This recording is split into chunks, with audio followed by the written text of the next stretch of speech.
You never appreciate what you have until it's gone. U.S. citizens have been taking for granted their rights that they have in this country for forever. And sooner or later, if you don't listen to the warning in this series, your rights will be gone. Family, family, family. D-Nut, Dr. Lifeguard here with a simple message. It's your life. To own it, just give. Now, whenever you do something for 20 years or more, you're considered to be an expert. Anything that's built and lasts for 20 years, especially vehicles, they're considered antiques. Okay? So, I'm about to embark on a mission of fruit inspection. It's time to check some fruit. Now, the reason I can check some fruit is because for the past 20 years, I've been producing certain fruit in the area of, community outreach, service, mission, ministry, all right? So the fact that I've been doing ministry, mission, outreach, community organizing, ministry, whatever name you want to put on it, for 20 years, since 1995 until this present day in 2015, I'm offering you the fruit of my labor that I have produced over that time, because I don't want you to take anything that I say for what I say. I want you to check the fruit, because the word says, by their fruit ye shall know them.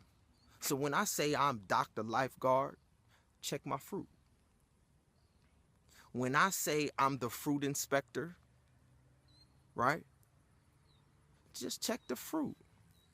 When I say I am RPG, the hip hop prophet, check my fruit. In 1995, when I very first answered the call and received my purpose, the only reason I can produce fruit to this day is because I know what my purpose is. I know who I am. I know whose I am. I know what my purpose is. And I've never laid down my purpose, no matter what this life has thrown at me over the past 20 years. So if it meant having a purpose and 2 and sometimes 3 additional jobs, meaning 2 jobs and being in school, while also maintaining my purpose, which was my ministry, the outreach, then that's what I did for 20 years. And because I was faithful, the fruit that you can now inspect has me in a position where all I do is purpose. I'm full-time purpose.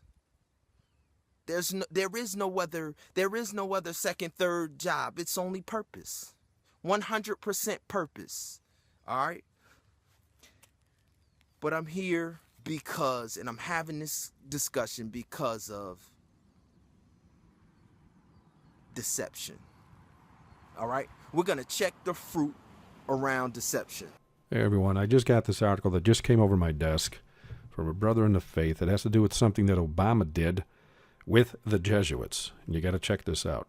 Pretty important. The headline reads, President Obama appoints Jesuit Father Thomas Reese to Commission on International Religious Freedom. Now, those of us that know about Jesuits, you know they don't want anything to do with religious freedom. Their definition of religious freedom is you're allowed to be Roman Catholic, and that's it.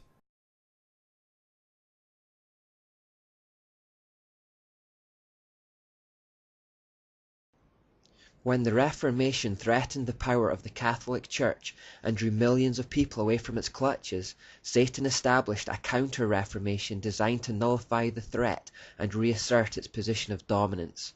At the Council of Trent from 1545 to 1563, a commission of cardinals was put together to clean up the Catholic Church and to reassert its position of authority as the only true Church of God.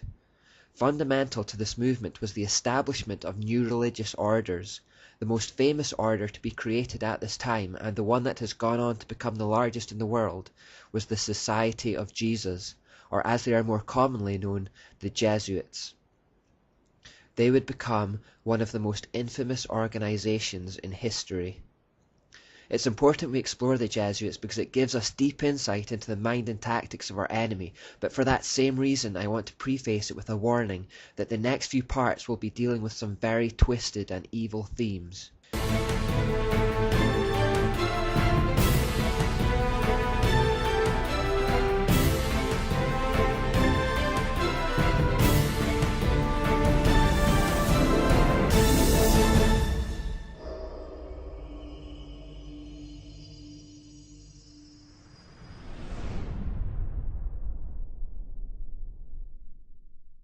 Hi, and welcome back to Tell It to the World. We're here at UCF conducting interviews, and after each interview, we'll be leaving the people with a great controversy, a national Sunday law, a radiant living, and a Sabbath tract. Please pray for us as we go out.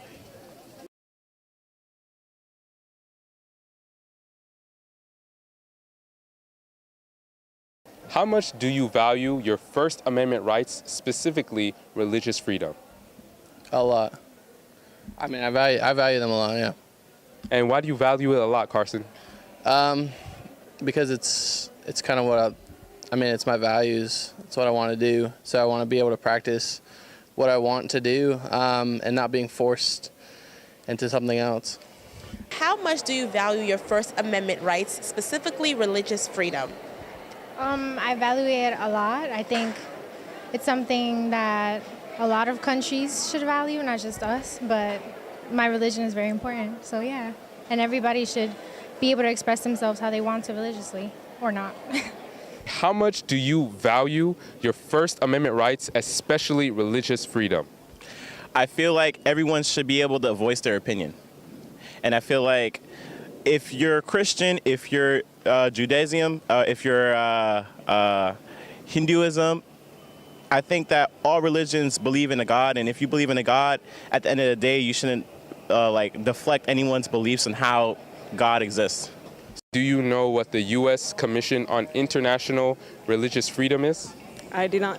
Do you know what the U.S. Commission of Religious International Freedom is? No. Do you know what the U.S. Commission on International Religious Freedom is? No, I'm not aware of that. All right, so it is a commission that monitors religious freedom violations around the world, and they make policies and recommendations and give it to the Secretary of State, Congress, and also the President. On my Words of a Beast page on the website, go to remnantofgod.org, just scroll down to RCC Exposed and go to Horrific, and then go to the Jesuit Oath.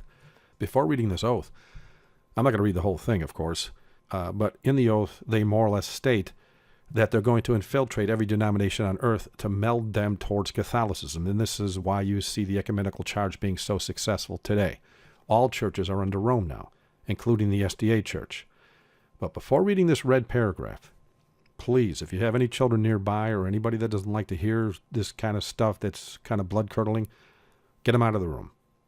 Okay? And all the documentation's on this page as well if you want to research it out. But again, I'm just going to read this red paragraph, and this is what it says. And by the way, before reading this oath had to be taken by this man who claims to be the head of the Commission of Religious Freedom. This oath was also taken by none other than Pope Francis I. Pope Francis I, if you want to go to RCC Exposed, go to the Popes of Rome, go down to Pope Francis here. This man's a Jesuit. He had to take this oath as well. I've got it, more or less the red paragraph on his page as well. Now, recently, Jesuit Father Thomas Reese, he was appointed the chairman of that commission. Do you know who the Jesuits are? I don't. Do you know who Jesuits are, Carson? I kind of have an idea, but I couldn't be real specific for sure. Okay, well, just tell me what you know. They're just... That's a good question. I mean, I've heard of it before. Besides that, I don't really have that much knowledge on the issue. Do you know who the Jesuits are? I've heard of them, yeah. And what do you know about the Jesuits? They're a religious sector, that's all I know.